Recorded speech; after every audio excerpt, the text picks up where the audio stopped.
3 cases of asphyxiation have arrived here in the hospital, a man and his 2 children. This child is getting oxygen to help him breathe. You can clearly see the cases of asphyxiation here and smell the toxic material.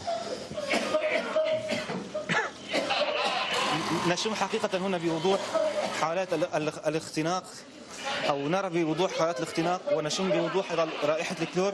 هذا أيضا هنا أحد الأطفال الآخرين. قبل سقوط القنابل المظلية هؤلاء سقط. We return to what we were filming before the bombing. Cases of asphyxiation. They were bombed in the Al Hamra neighbourhood by 2 barrel bombs containing toxic materials.